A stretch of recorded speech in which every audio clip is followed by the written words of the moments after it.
Hello दोस्तों, good morning. स्वागत है आपका यूपीपीसीएस टेस्ट सीरीज प्रीलिम्स 2023 में।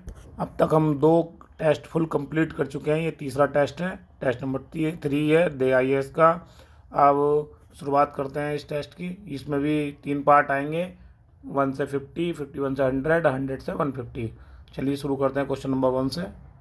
निम्नलिखित में से कौन सा सिंधु घाटी की सभ्यता पर प्रकाश डालता है? तो शिलालेख, शिलालेख नहीं, शिलालेख तो सिंधु घाटी के बाद भी थे। पुरातत्व, पुरातत्व संबंधी खुदाई, बिल्कुल सही, एकदम B option is the correct answer. बर्तन पर मोहरों की लिखावट, ये भी नहीं है। धार्मिक ग्रंथ, ये भी नहीं है। तो पुरातत्व संबंधी खुदाई के रिलेटेड है, सिंधु घाटी सभ्यता पर प्रकाश डालता है। अगर सिंधु घाटी सभ्यता की बात करें तो ये क्या है? आदि ऐतिहासिक। ठीक है, इसे ध्यान रखना, बिल्कुल आदि ऐतिहासिक बोला जाता था। अगर इसे पूछा भी जाए क्वेश्चन के आदि ऐतिहासिक सभ्यता कौन सी है, वो कौन सी है? सिंधु घाटी सभ्यता है। अगर इस सभ्यता की बात करें तो इसमें लिपियों का आदि ऐतिहासिक क्यों बोलते हैं इसमें? क्योंकि इसमें साक्ष्य तो मिले हुए हैं। साक्ष्य क्या है? साक्ष्य अवेलेबल हैं और लिखे, और इसका मतलब वाचन नहीं किया जा सकता, मतलब पढ़े नहीं गए हैं ये साक्ष्य अभी तक। ठीक है। अगर सर जॉन मार्शल की बात करते हैं और गार्डन चाइल्ड की, ठीक है, मार्शल एंड गार्डन चाइल्ड की बात करें तो इन्होंने क्या बोला है? इन्होंने बोला है कि सैंधव सभ्यता की उत्पत्ति मेसोपोटामिया के सुमेरियन सभ्यता से हुई है। ये भी क्वेश्चन पूछा जा सकता है कि सैंधव सभ्यता की उत्पत्ति कौन सी सभ्यता से हुई है और किसके अनुसार हुई है? तो John Marshall and garden child. ठीक है, John Marshall and garden child किससे हुई है? मेसोपोटामिया के सुमेरियन सभ्यता से। ठीक है, अगला क्वेश्चन देखते हैं। कौन सा हड़प्पा नगर 3 भागों में विभक्त है? तो कौन सा था? धोलावीरा। ठीक है, option number C is the correct answer. और धोलावीरा की बात करें तो धोलावीरा कहाँ है? गुजरात के कच्छ में। अगर इसकी बात करें तो इसका ये क्या है? आयताकार, आयताकार बना हुआ है, 3 नगरों में विभक्त है। एक किला है, मध्य बोला गया है, एक मध्य नगर और एक निचला नगर बोला गया है। ठीक है। अगर बात करें तो सिंधु घाटी सभ्यता का सबसे बड़ा भारत में क्या? राखीगढ़ी। और दूसरे नंबर की बात करें तो दूसरे नंबर पे यही धोलावीरा है। और अगर बात करें गुजरात के कच्छ की बात है, गुजरात के कच्छ में और कौन सी इंडस वैली सिविलाइजेशन की साइट है? तो नंबर 1 देसलपुर, जो गुजरात के कच्छ में है, देसलपुर और सुरकोटडा और धोलावीरा, ये 3 साइट है गुजरात के कच्छ में अवस्थित हैं। ठीक है, अगला क्वेश्चन देखते हैं। उपनिषद के काल में राजा अश्वपति के शासक कौन थे? अश्वपति के शासक थे तुम्हारे केकय। ठीक है। अगर उपनिषद की बात करें तो उप मतलब था समीप और निषद मतलब है बैठना, मतलब समीप बैठना। और ये वेदों का अंतिम पार्ट को बोलते हैं, इसे इसलिए वेदांत भी बोलते हैं। ठीक है। और उपनिषद में कौन कौन से राजा थे? जैसे यहाँ काशी की बात करें तो काशी में कौन था? अजातशत्रु, जो उपनिषद में वर्णित है। ठीक है, अजातशत्रु कहाँ था? काशी में। केके में अश्वपति हो गए थे, केके में अश्वपति। और पंचाल की बात करें तो कौन है? पिरवाहण जवाली। ठीक है। और विदेह की बात करें तो विदेह के राजा कौन थे? जनक। ठीक है, ये क्वेश्चन आया हुआ भी है पहले और बहुत इंपॉर्टेंट है, इसे याद करना कि कौन कौन से राजा हैं। राजा 4 हैं और अजातशत्रु काशी के हैं, और के अश्वपति, पंचाल पिरवाहन और जवाली, और विदेह के जनक। अगला क्वेश्चन देखते हैं। ऋग्वेद की मूल लिपि क्या है? ऋग्वेद की मूल लिपि क्या है? ब्राह्मी। ऋग्वेद की मूल लिपि ब्राह्मी है। अगर ऋग्वेद की बात करें तो ये सबसे प्राचीन ग्रंथ है। ठीक है, इसमें 10 मंडल हैं, 1028 सूक्त हैं और 10,580 मंत्र हैं। ठीक है। अगर ऋग्वेद की बात करें तो इसके उच्चारण करने वालों को क्या बोलते हैं? ठीक है, जो पूरा बोलते हैं होता। 10 मंडल में बात करें तो दूसरे से 7वें तक सबसे प्राचीन मंडल माना जाता है, और इसी मंडल को क्या कहा जाता है? गोत्र मंडल भी बोला जाता है, गोत्र मंडल। क्योंकि इस मंडल की रचना किसने की थी? इस मंडलों की रचना क्या? किसी गोत्र विशेष के संबंधित ऋषि ने की थी, इसलिए इसे गोत्रमंडल बोला जाता है। अगर बात करें तो ये ऋग्वेद की अनेक बातें क्या फारसी भाषा में के प्राचीनतम ग्रंथ से मिलती हैं, जिसे बोला गया है अवेस्ता, इससे संबंधित मिलती हैं। और अवेस्ता कहाँ का है? ये ईरान का। ठीक है, अगला क्वेश्चन देखते हैं। भगवान बुद्ध ने निम्नलिखित 4 आर्य सत्यों का प्रतिपादन किया, नीचे दिए गए कूट का प्रयोग करते हुए उसका सही क्रम बताइए। तो सबसे पहला उन्होंने बताया था दुख है, ठीक। दूसरा बताया था उन्होंने दुख का कारण है। तीसरा बताया दुख का निरोध है, और दुख निरोध का मार्ग है। ठीक है, ADBC मतलब option number A is the correct answer. Gautam Buddha की बात कर लेते हैं। गौतम बुद्ध का जन्म कब हुआ था? 563 ईस्वी पूर्व लुम्बिनी में, ठीक है, कपिलवस्तु के पास। इनके पिता का नाम क्या था? शुद्धोधन।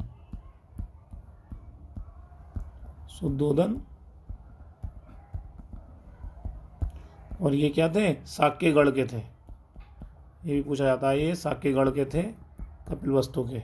ठीक, अगर इनकी माता की बात हो जाए तो ये माता का नाम था माया देवी, ये कोल्लीगढ़ राज्य की थी। ठीक है, तो याद रखना पिता का नाम शुद्धोधन प्लस सा से सिद्धोधन, सा से साक्य, ये भी याद रख सकते हो। शुद्धोधन साक्यगढ़ के थे, माया देवी किसकी थी? कोल्ली की थी। और 29 वर्ष की अवस्था में ये गृह त्याग कर दिया इन्होंने। तो गृह त्याग को क्या बोला गया इन्होंने? महाविनिष्क्रमण। ठीक है, तो छठे का आंसर क्या हो गया था? A option correct. अगला क्वेश्चन देखते हैं। अच्छा, 5th नंबर क्वेश्चन छूट गया, एक बार इसे भी देख लेते हैं। तो बुद्ध के जीवन की घटना में महाविनिष्क्रमण भी हमने बताया क्या कहते हैं? गृह त्याग को। 5 का सी सही है। ठीक है, अगला क्वेश्चन देखते हैं। निम्न में से कालानुक्रम के अनुसार व्यवस्थित करना है कि कौन कौन से मंदिर, सही उत्तर बताना है। बृहदेश्वर मंदिर किसने बनवाया था? राजराज प्रथम ने। ठीक है, अगर गंगोचोलपुरम किसने बनवाया था? ये राजेंद्र प्रथम। तो राजराज प्रथम के बाद ही राज प्रथम आए थे, मतलब एक के बाद दूसरा आना ही है। और महाबलीपुरम का तटीय मंदिर ये बना था आपका राज सिंह सैली के थ्रू। ठीक है, राज सिंह सैली। तो राज सिंह सैली में बना था ये 674 के आसपास। और सप्तपैडोवा कब बना था? सप्तपैडोवा बना था ये मामल सैली के थ्रू 640 के आसपास। तो मतलब मामल सैली वाला पहले हो गया, फिर राज सिंह वाला हो गया। तो 4-3-1-2 मतलब D option is the correct answer. Next question देखते हैं। चोल शासकों के शासनकाल में निम्नलिखित में से कौन सा वार्यम उद्यान प्रशासन का कार्य करता था? वार्यम उद्यान प्रशासन की बात कर रहे हैं तो टोटवार्यम, ठीक है, टोटवार्यम इसका कार्य देखता था। अगर वार्यम की बात करें तो वार्यम किसे कहा जाता? चोलकालीन ग्रामीण समिति। ठीक है, ग्रामीण समितियों की गतिविधि जितनी भी होती थी, समितियों की गतिविधियों को की देख रेख में जो कार्यकारी समिति होती थी, कार्यकारी समिति, उसका जो अध्यक्ष होता था, मतलब उसको इस समिति को क्या कहा जाता था? वार्यम कहा जाता था। और चोल प्रशासन की मुख्य विशेषता क्या थी? ये केंद्रीय नियंत्रण और स्थानीय स्वायत्तता इसकी महत्वपूर्ण विशेषता थी। अगर चोल साम्राज्य की बात करें तो इनका वर्चस्व कब से कब तक था? 9 से 12वीं शताब्दी तक इनका वर्चस्व रहा था। ये विशाल ना इनका विशाल साम्राज्य ही नहीं था, बल्कि इनकी शक्तिशाली नौसेना भी थी, शक्तिशाली नौसेना।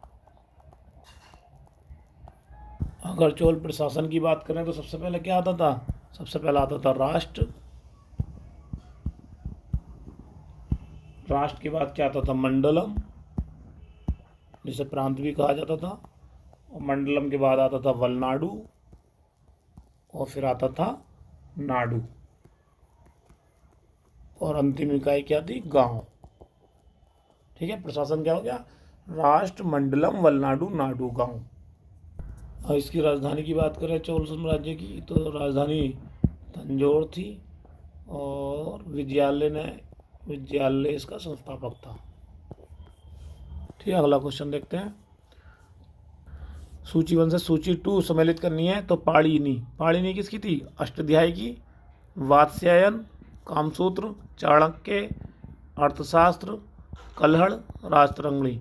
डी का दूसरा, तो पहले में ही है, option number is the correct answer. एक का तीसरा हो गया पाणिनि अष्टाध्याय, वात्स्यायन कामसूत्र और चाणक्य अर्थशास्त्र। ठीक है, अगला क्वेश्चन देखते हैं। निम्नलिखित शासकों के नाम के सही कालानुक्रमानुसार संयोजित करना है और कूट बनाना है। ठीक है, सबसे पहले देखते हैं इसमें कौन कौन आए थे। अगर विद्याधर की बात करें तो विद्याधर आए थे 1000। शुरू से देख लेते हैं कि शुरुआत किसने की। यशोवर्मा आया था सबसे पहले। ठीक है, यशोवर्मा आया थे 930 से 950 ईस्वी। ये एक साम्राज्यवादी शासक था। ठीक है, खजुराहो का जो प्रसिद्ध विष्णु मंदिर है, चतुर्भुज मंदिर का निर्माण इसने ही करवाया था। ठीक है, अगर खजुराहो के मंदिर की बात आ जाए, खजुराहो का मंदिर किसने बनवाया था? यशोवर्मा। ठीक, और उसके बाद आया था यशोवर्मा का ही पुत्र था, वो आया था धंग आया था 950 से 1002 तक। ठीक है, ये एक प्रमुख शासक था। उसके बाद आया था चंदेलों का ही विद्याधर आया था 1019 से 1029 तक। ठीक है, ये भी चंदेलों का सर्वाधिक शक्तिशाली राजा था। अगर कीर्तिवर्मा की बात करें तो ये कीर्तिवर्मा इसके बाद आया था 1060 से 1100 के बीच, मतलब 40 साल शासन किया था इसने कीर्तिवान ने। ठीक है, कीर्ति सागर नामक जलाशय का निर्माण भी किया था। तो सबसे पहले कौन आया था? यशोवर्मा के बाद उसका बेटा धंग के बाद विद्याधर, मतलब 3 2 1 4 option number A is the correct answer. अगला क्वेश्चन देखते हैं। दिल्ली का कौन सा सुल्तान अशोक स्तंभ को दिल्ली लाया था? तो ये तो फिरोज शाह तुगलक साहब थे। A option is the correct answer. Firoz Shah Tughlaq की बात करें तो ये कब से कब तक आसीन रहे हैं दिल्ली सल्तनत पर? 1351 से 1388 तक। ठीक है, ये मेरठ और टोपरा से दिल्ली, मतलब जितने जो 2 स्तंभ थे, मेरठ और टोपरा, दोनों दिल्ली लाए थे ये। मेरठ वाले स्तंभ की बात करें तो ये कहाँ लगाया इन्होंने? हिंदू राव अस्पताल के पास। और टोपरा वाला स्तंभ का लगाया? जो फिरोजाबाद की मस्जिद के निकट। ठीक है, अगला क्वेश्चन देखते हैं। तारीख हिंद किसने लिखी थी? अलबरूनी, पहले का तीसरा, मतलब सी आ गया। ठीक है, तारीख दिल्ली की बात करें तो खुसरो साहब ने लिखी थी। रहेला की बात करें तो इब्न बतूता, तबकात नासरी, मिनहाजुस सिराज। तो C option is the correct answer. अगला क्वेश्चन देखते हैं। कथन और कारण दे रखे। मध्य काल में संगीत पर संस्कृत में लिखी गई अनेक पुस्तकों का फारसी में अनुवाद किया था। ठीक है, मध्यकाल की बात हो रही है तो बिल्कुल ठीक है एकदम, क्योंकि अगर इसकी बात करें मध्यकाल में फिरोज शाह तुगलक और सिकंदर लोदी द्वारा। ठीक है, फिरोज शाह तुगलक एंड लोदी के द्वारा क्या हुआ? संस्कृत की किताबों को पुस्तकों में, मतलब फारसी में अनुवाद कराया गया था। ठीक, अगर इसकी कारण की बात करें कि आरंभिक चिश्ती सूफी संत संगीत सभाओं को समा कहा जाता था और ये इसके शौकीन थे। ये भी बिल्कुल ठीक है, लेकिन ये एक दूसरे की व्याख्या नहीं करता है, क्योंकि संगीत को क्या ईश्वर को पहुंचने का माध्यम मानते थे और समा एक प्रकार की क्या थी? संगीत गोष्ठी थी। तो B option is the correct answer. अगला क्वेश्चन देखते हैं। अकबर के शासनकाल में निम्नलिखित घटनाओं को काल क्रमानुसार लगाना। ठीक है, अगर इसकी बात करें जज्जा की समाप्ति कब की थी? 1564 में, बिल्कुल ठीक है। इबादत खाने की बात की तो 1575 में। मजहर की बात करें तो मजहर बनाया था 1579 में। और दीन इलाही की बात करें तो 1582 में। 1 2 3 4, मतलब ए option is the correct answer है। अकबर की बात करें तो अकबर का सिंहासन कब तक रहा था? 1556 से लेकर 1605 तक। अगर और गतिविधियों की बात करें जो महत्वपूर्ण कार्य किए थे अकबर ने, वो क्या कहते हैं? दास प्रथा का अंत करा था एक तो। ये कब किया था? 1562 में। ठीक, उसके बाद आ जाओ हरम दल से मुक्ति की थी, ये भी 1562 में की थी। ठीक है, तीर्थ यात्रा कर समाप्त किया था 1563 में। और 1564 में ये जजिया कर हो गया। ठीक है, इसे ध्यान रखना। मतलब दास प्रथा का सबसे पहले हरमदल की मुक्ति और तीर्थ यात्रा कर समाप्त। फिर उसके बाद ये जजिया की समाप्ति हो गई, इबादत खाना का निर्माण हो गया और मजहर पर हस्ताक्षर। अगला क्वेश्चन देखते हैं। ये भी कालानुक्रम करना है। तो कालानुक्रम की बात देख लेते हैं। अहमद शाह अब्दाली, अहमद शाह अब्दाली कब आया था? जनवरी 1761। ठीक है, तृतीय युद्ध में आया था ये। और अगर मोहम्मद शाह की बात करें तो 1719 से 48 तक रहा था ये। बहादुर शाह द्वितीय की बात करें तो ये कब से कब तक रहा था? 1837 से 57 की क्रांति तक रहा था ये। और जहांगीर की बात करें तो जहांगीर कब रहा था? 1605 से अकबर की मृत्यु के बाद 1605 से 1627 तक, मतलब 22 साल इसने भी शासन किया था। तो सबसे पहला कौन आएगा? जहांगीर। तीसरा पहला, मतलब C is the correct answer. तीसरा और दूसरा मोहम्मद शाह उसके बाद आया था। उसके बाद आया था अहमद शाह अब्दाली और लास्ट में आया है बहादुर शाह जबर, मतलब बहादुर शाह द्वितीय। ठीक है, अगला क्वेश्चन देखते हैं। फ्रांसीसी दक्कन में शक्ति आंदोलन स्थापित करने में असफल रहे थे क्योंकि डुप्ले सक्षम सेनापति नहीं था। बिल्कुल, ये तो सेनापति सक्षम था। अंग्रेज की फौज शक्तिशाली थी। हाँ, यही इसका सही आंसर है, इसलिए असफल रहे थे। भारतीय लोग फ्रांसीसी को पसंद नहीं करते थे। नहीं, ऐसा नहीं है। और पांडिचेरी सामरिक केंद्र था, ये भी ऐसा नहीं है। तो ये क्या हुआ था? जैसे बांडीवास का युद्ध हुआ था, तृतीय कर्नाटक युद्ध 1757 से 1763 के अंदर, तो अंग्रेज और फ्रांसीसियों के मध्य हुआ था ये बांडीवास का युद्ध। इस युद्ध में कौन पराजित हुए थे? फ्रांसीसी पराजित हुए थे। ठीक है, और तभी से ही इसकी पतन की शुरुआत हो गई थी। तो इनका मुख्य कारण क्या था हारने का? अंग्रेजों की नौसेना का मजबूत होना। ठीक है, अगला क्वेश्चन देखते हैं। लॉर्ड वेलेजली की सहायक संधि को स्वीकार करने वाला पहला मराठा कौन था? पेशवा बाजीराव द्वितीय। इन्होंने कब संधि स्वीकार की थी? 1802 में, बसीन की संधि। ठीक है, अगला क्वेश्चन देखते हैं। विलय के सिद्धांत के तहत निम्नलिखित राज्यों के विलय के विचार कीजिए तथा कालक्रम अनुसार करना है। ठीक है, इसे बताना है। सबसे पहले क्या कौन किसने किया था? सतारा को किया था 1848 में। ठीक है, फिर उसके बाद बघात 1850 और उसके बाद तुम्हारा उजना मतलब उदयपुर 1852 और उसके बाद झांसी 1854। 1 3 4 2 मतलब C is the correct answer. So trick भी है इसकी SZ बुजना। ठीक है, 17 वाला क्वेश्चन देखते हैं। ब्रिटिश कथन कारण है। ब्रिटिश काल में सामान्यतः भारत का व्यापार संतुलन अनुकूल था। बिल्कुल ठीक है। धन की निकासी का स्वरूप अप्रतिफलित था, निर्यात था। ये भी ठीक है। तो ए option is the correct answer. अगर ये बात करें कि अनुकूलित कैसे था, क्योंकि भारत से ही ज़्यादा निर्यात करते थे, ये आयात कम होता था, इसलिए अनुकूलित कहा जाता था। लेकिन जो इसका धन निकासी का स्वरूप था वो प्रफलित तो नहीं था, तो अप्रतिफलित था। इसका करेक्ट आंसर है। यह राष्ट्र पूंजी का लगभग 1/3 पूंजी को निर्यात करते थे। अगला क्वेश्चन देखते हैं। कुकी आंदोलन कहाँ हुआ था? ये कुकी आंदोलन मणिपुर और त्रिपुरा में हुआ था। ठीक है, कू का कहाँ हुआ था? पंजाब में हुआ था, मतलब ए का चौथा और बी का पहला। ठीक है, पावना विद्रोह की बात करें तो पावना बंगाल में हुआ था, बिरसा बिहार मतलब झारखंड में हुआ था ये। ठीक है, तो D option is the correct answer. अगला देखते हैं। सही सुमेलित नहीं है। नहीं की बात कीजिए समाचार पत्र और संस्थापक। अली लाल किसका था? मौलाना अबुल कलाम आजाद का। और न्यू इंडिया एनी बेसेंट, तहजीब उल अखलाक नहीं, ये अली जिन्ना का नहीं था। संवाद को विधि RRR का था, मतलब Raja Ram Mohan Roy. C option is the correct answer.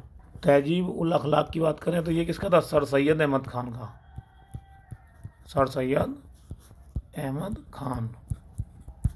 ठीक है, अगला क्वेश्चन देखते हैं। देवबंद आंदोलन यूपी संयुक्त प्रांत में किस वर्ष शुरू हुआ? ये हुआ था 1866 में। ये किसने शुरू किया था? ये किया था कासिम अल ननोतवी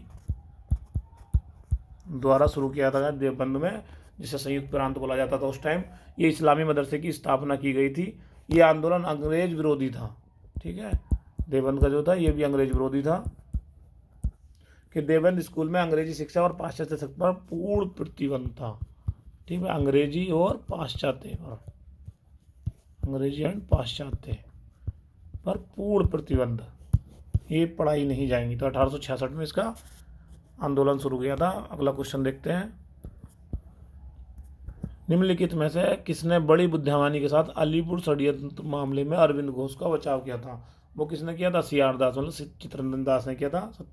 23 का ये option is the correct answer. अगला इसका डिटेल देखते हैं थोड़ी सी। अलीपुर षड्यंत्र केस की बात करें तो ये कब हुआ था? 1908 में हुआ था। इसमें अरविंद घोष और बारेंद्र घोष और कुछ अन्य पर भी मामला लगाया गया था। तो इसे क्या बोलते हैं? इसे मुरारी पुकुर षड्यंत्र भी बोलते हैं। क्या बोलते हैं? मुरारी पुकुर षड्यंत्र। बारिंदर घोष को क्या हुआ था? आजीवन कारावास मिल गया था इन्हें।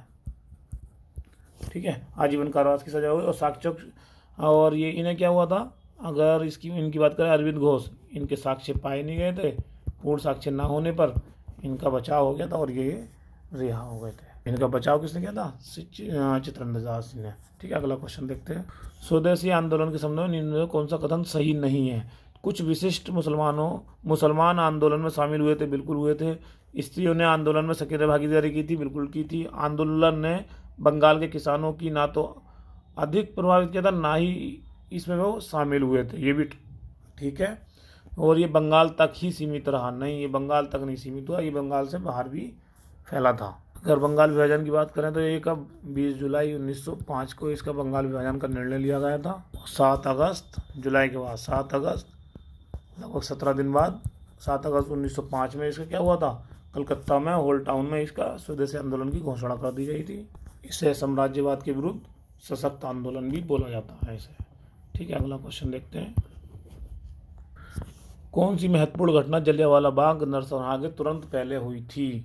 तो उससे तुरंत पहले क्या हुआ था? रोलैक्ट एक्ट का बनना, रोलैक्ट एक्ट का। ठीक है, ये कब बना था? लगभग ये बन गया था 6 अप्रैल 1919 को। ठीक है, इसे क्या बोला गया था? नहीं सॉरी, ये 6 अप्रैल नहीं, ये तो मार्च में बन गया था। मार्च 1919 में इसे रोलैक्ट एक्ट अधिनियम भी बोला गया था। इसका उद्देश्य क्या था? देश में जितनी भी क्रांतिकारी गतिविधियां को कुचलना था एक तरीके से। इसका काला कानून भी बोला गया था। ठीक है, गांधी जी ने इसके विरोध में करा था कि 6 अप्रैल 1919 को हड़ताल का आयोजन किया था। और उसके बाद जलियांवाला, 6 अप्रैल के बाद ही 7 दिन बाद 13 अप्रैल 1919 को जलियांवाला कांड हत्याकांड हुआ था।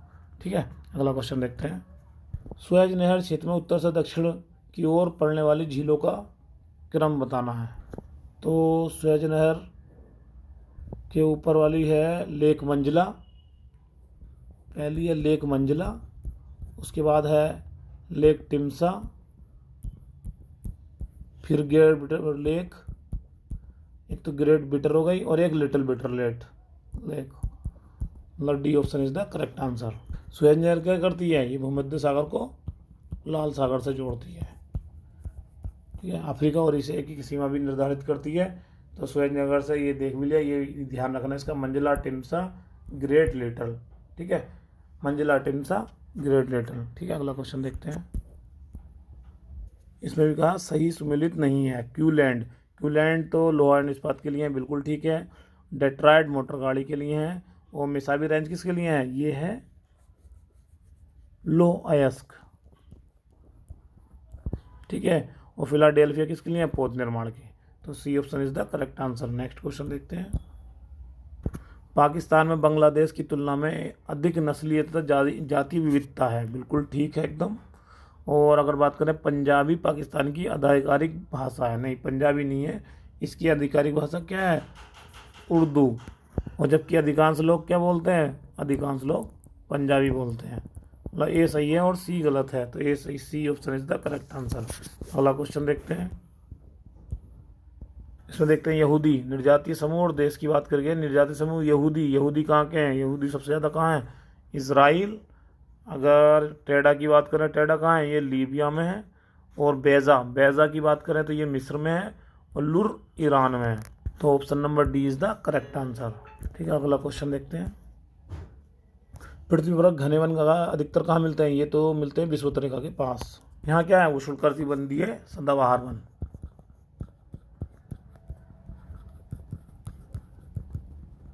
ठीक है, सदाबहार वन का विस्तार बना। यहाँ वर्ष भर क्या उच्च तापमान रहेगा। और 200 सेंटीमीटर तक वर्षा रहेगी। ये विश्व अधिक होने के कारण इसमें क्या घनों का विस्तार रहेगा। और इसमें कौन कौन सा आते हैं, जैसे अमेजन बेसिन आ गया और कांगो बेसिन वन आदि आते हैं। तो ये विषुवत रेखा के पास होते हैं, सबसे ज़्यादा घनत्व भी इनमें ही रहता है। अगला क्वेश्चन देखते हैं। विली विली क्या है, आपको सबको पता है, ये चक्रवात है उष्णकटिबंधीय, उत्तर पश्चिम ऑस्ट्रेलिया का चक्रवात। अगला क्वेश्चन देखते हैं कि वायुमंडल में सबसे अधिक किस गैस का प्रतिशत है, सबसे अधिक है नाइट्रोजन का। और नाइट्रोजन के बाद कौन सी गैस है, नाइट्रोजन ऑक्सीजन है, ऑक्सीजन के बाद आर्गन है, आर्गन के बाद कार्बन डाइऑक्साइड है, उसके बाद नियोन है, और नियोन के बाद जो है हीलियम है, हीलियम के बाद ओजोन है, ओजोन के बाद हाइड्रोजन है। ठीक है, सीरियल भी याद रखना है इसका, nitrogen, oxygen, argon, carbon dioxide, neon, helium और ओजोन, हाइड्रोजन। ठीक है, अगला क्वेश्चन देखते हैं। करीबाबान निर्मित है, करीबाबान किस पर निर्मित है, करीबाबान जाम्बेजी नदी पर निर्मित है। और जाम्बेजी नदी क्या करती है, ये जाम्बिया और जिम्बाब्वे की सीमा रेखा भी बनाती है। ठीक है, अगला क्वेश्चन देखते हैं। सुएज नहर बनने से भारत की पश्चिमी देशों की दूरी कम हो गई है, बिल्कुल ठीक है। और सुएज नहर भूमध्य रेखा को लाल सागर से जोड़ती है, ठीक है, बिल्कुल ये जोड़ती है, तभी इसका दूरी कम हुई है, मतलब ए option is the correct answer, ये इसकी सही व्याख्या भी करता है। अगला क्वेश्चन देखते हैं। हरमुज जल संधि पाई जाती है, ये पाई जाती है फारस की खाड़ी और ओमान की खाड़ी के बीच। ठीक है, अगली क्वेश्चन देखते हैं। देखिए सुमेलित नहीं है, बताना है। ब्राज़ील धारा दक्षिण अटलांटिक महासागर, बिल्कुल सही है, यह दक्षिण अटलांटिक में बहती है। हम्बोल्ट उत्तरी प्रशांत, हम्बोल्ट तो इधर है, गल्फ स्ट्रीम नहीं, तो बी इसका करेक्ट आंसर है। और गल्फ स्ट्रीम उत्तरी अटलांटिक बिल्कुल सही है। अगुलास हिंद महासागर ये भी सही है। तो ये कहाँ पाई जाती है, दक्षिण पश्चिम अमेरिका के पश्चिम में पाई जाती है हम्बोल्ट धारा, मतलब वहाँ बहती है। ठीक है, अगला क्वेश्चन देखते हैं। निम्नलिखित में कौन सा एक सुमेलित नहीं है, तो ओराविले कहाँ है, ओराविले पुडुचेरी बिल्कुल ठीक है। अगर बेकानूर की बात करें तो बेकानूर यूक्रेन नहीं, यूक्रेन में नहीं है, ये कहाँ है, कजाकिस्तान के अराल सागर के पूर्व। ठीक है, यहाँ कजाकिस्तान है, इसके बराबर में ये अराल सागर के पूर्व में स्थित इधर स्थित बेकानूर कोस्टोग्नोम। ठीक है, विश्व का प्राचीनतम एंड विशालतम अंतरिक्ष प्रक्षेपण केंद्र है। ठीक है, अंतरिक्ष प्रक्षेपण केंद्र है। ठीक, और बांडुंग क्या है, ये इंडोनेशिया में, बिल्कुल सही है, ये भी प्रशिक्षण केंद्र। और बट्टी कलोआ कहाँ है, श्रीलंका में, बिल्कुल ठीक है। अगला क्वेश्चन देखते हैं कि मैगनीनोट रेखा थी, ये कहाँ थी मैगनीनोट रेखा, बताइए। ये थी फ्रांस और जर्मनी के बीच, और जर्मनी और पोलैंड के बीच बात करें तो ये कहाँ है, हिडनबर्ग। ठीक है, और अमेरिका और कनाडा के बीच की बात करें तो ये 49 डिग्री समांतर रेखा। और भारत और इसकी बात करें अफगानिस्तान के बीच, ये कौन सी रेखा है, डुरंड रेखा। ठीक है, अगला क्वेश्चन देखते हैं। ठीक है, इसमें बताया स्थलरुद्ध देश, स्थलवादी देश कौन कौन से, अफगानिस्तान बिल्कुल ठीक है, ये इंडिया के इधर। इसके बाद तो स्थलरुद्ध देश है। ठीक है, हंगरी भी स्थलरुद्ध देश है। स्विट्जरलैंड भी स्थलरुद्ध देश है। नहीं, मलेशिया तट पे है, एशिया में समुद्र तट पर है, तो ये स्थलरुद्ध देश नहीं कहलाएगा, मतलब 1 2 4 मतलब D option is the correct answer. ठीक है, अगला क्वेश्चन देखते हैं। निम्नलिखित में इजराइल की सीमा किससे साझा करती हैं। ठीक है, तो इसकी एक ट्रिक है, ये इसकी सैल्ज। ठीक है, एस से सीरिया, ई से है इजिप्ट मतलब मिस्र, एल से है लेबनान, और जे से है जॉर्डन, मतलब ए option is the correct answer. ये याद रखिए, सेल्ज क्या है, इजराइल से टच करने वाली सीमाएं। ठीक है, अगला क्वेश्चन देखते हैं। सही सुमेलित नहीं बोला है इन्होंने भी। ठीक है, बालको कहाँ है, नहीं, बालको रायपुर में नहीं है, ये है छत्तीसगढ़ के कोरबा जिले में। देखो कितना डिटेल से पूछा, बालको दे दिया यहाँ छत्तीसगढ़ की राजधानी रायपुर में, तो ज़्यादातर गलती कर देंगे इस क्वेश्चन को। ये ध्यान रखना कि ये कोरबा जिले में है, बालको कहाँ है, कोरबा जिले में स्थित है। ये कब हुई, स्थापना हुई थी, स्थापना की बात करें तो 1965 में हुई थी। हिंडाल्को की बात करें तो हिंडाल्को पिपरी में है, बिल्कुल ठीक है। नालको भुवनेश्वर में है, नालको। और एससीएल कहाँ है, खेतरी में। ठीक है, अगर 42 क्वेश्चन नंबर अगला देखना है। संगमरमर क्या है, ये क्या है बताइए, ये कायांतरित चट्टान है। ठीक, क्योंकि इसका संगमरमर का रूपांतरण अवसादी चट्टान जो है कार्बोनेट चूना पत्थर या डोलो स्टोन से होता है। ठीक है, अगला क्वेश्चन देखते हैं। भारत में लो एस्क भंडार में सेल समूह संबंधित है? ये तो रिपीटेड क्वेश्चन भी है। एक ऑप्शन इसका धारवाड़। यह आर्थिक दृष्टि से बहुत ही महत्वपूर्ण है। और लो एस्क प्रमुख रूप से धारवाड़ चट्टानों में पाया जाता है। ये आर्कियन समूह की है, ठीक है, आर्कियन समूह की। और अरावली पर्वत का निर्माण धारवाड़ क्रम की चट्टानों से ही हुआ है। ठीक है, अगला क्वेश्चन देखते हैं 44। कपास के रेशे प्राप्त किए जाते हैं, ये बीज से किए जाते हैं। और सूती वस्त्र के लिए कच्चा माल का काम कपास करता है। ठीक है, अगला क्वेश्चन देखते हैं। भारत को एग्रो इकोलॉजिकल जोन्स कृषि पारिस्थितिकी क्षेत्र में कुल संख्या कितनी है? इसमें है 20, क्योंकि नेशनल ब्यूरो ऑफ सॉयल सर्वे के ने मिट्टी जलवायु प्रकार एवं प्रकृति भौगोलिक परिस्थितियों के आधार पर क्या गया, भारत को 20 कृषि पारिस्थितिकी क्षेत्रों में डिवाइड किया गया है। ठीक है, 20 में किया गया है और इसके 60 उप क्षेत्र बनाए गए हैं। कभी कभी क्वेश्चन ये भी पूछ ले कि कृषि पारिस्थितिकी के उप क्षेत्र की संख्या कितनी है, तो वो कितनी है? 60। ठीक है, 20 और 60 याद रखना, 20 मैन है, 60 उप हैं। ठीक है, अगला क्वेश्चन देखते हैं 46। सूची 1 और 2, तो इसमें देखना बेतवा, बेतवा कौन सी नदी पर बांध है? माता टीला बांध है, महानदी, हीराकुंड। चंबल, चंबल की बात करें, चंबल है, गांधी सागर, ताप्ती है, ककरापारा। तो ऑप्शन देखते हैं कौन सा सही बैठेगा।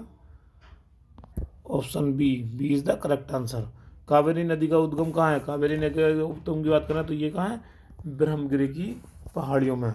अगर इसके आबहवा क्षेत्र की बात करें तो आबहवा क्षेत्र क्या है? 4 राज्यों में जाता है। कौन कौन से हैं वो? केरल, कर्नाटक, तमिलनाडु और पुडुचेरी। ठीक है, अगला क्वेश्चन देखते हैं। पंचायत राज व्यवस्था अपनाई गई थी लोगों को राजनीतिक जागरूकता प्रदान करने के लिए नहीं, लोकतंत्र की शक्तियों का विकेंद्रीकरण के लिए। ठीक है, लोकतंत्र शक्तियों का विकेंद्रीकरण के लिए। ठीक है, option number 20 the correct answer. 49 देखते हैं। निम्नलिखित में से कौन एक सामुदायिक विकास का पहला स्थापित कार्यक्रम है? तो इसका ऑप्शन क्या है? सामुदायिक विकास का पहला कार्यक्रम राष्ट्रीय प्रसार सेवा। ये कब शुरू हुआ था? 1953 में। सामुदायिक विकास कार्यक्रम की बात करें तो सामुदायिक भारत के चहुमुखी विकास के लिए, ठीक है, चहुमुखी विकास के लिए 1952 में पायलट आधार पर शुरू किया गया था। इसी के अंतर्गत ये राष्ट्रीय प्रसार सेवा का शुरू किया गया था और ये 1953 में शुरू कर दिया गया था। ठीक है, अगला क्वेश्चन देखते हैं। भारतीय संविधान के भाग 16 में 330 से 342 तक किससे संबंधित है? प्रशासनिक अधिकरणों से नहीं, और अखिल भारतीय सेवाओं से नहीं, वित्तीय सेवाओं से आयोग से नहीं, लोकसभा में अनुसूचित जाति जनजाति के आरक्षण तथा आंग्ल भारतीयों के समुदाय से प्रतिनिधित्व से। बिल्कुल C D option is the correct answer. अगर आर्टिकल 330 की बात करें तो 330 की बात करें तो SC ST का आरक्षण की बात की गई है इन्होंने लोकसभा में। ठीक है, और अगर 331 की बात करें तो लोकसभा में आंग्ल भारतीयों के प्रतिनिधित्व की बात की गई है। लेकिन अभी 104वां संविधान संशोधन में ये बात आया गया कि 331 के अंतर्गत लोकसभा में आंग्ल भारतीय समुदायों का प्रतिनिधित्व समाप्त कर दिया जाएगा। ठीक है दोस्तों, आज की श्रृंखला में 1 से 50 कंप्लीट हो चुके हैं क्वेश्चन। अगली श्रृंखला में 51 से 100 क्वेश्चन के साथ मिलते हैं दोबारा। थैंक यू दोस्तों।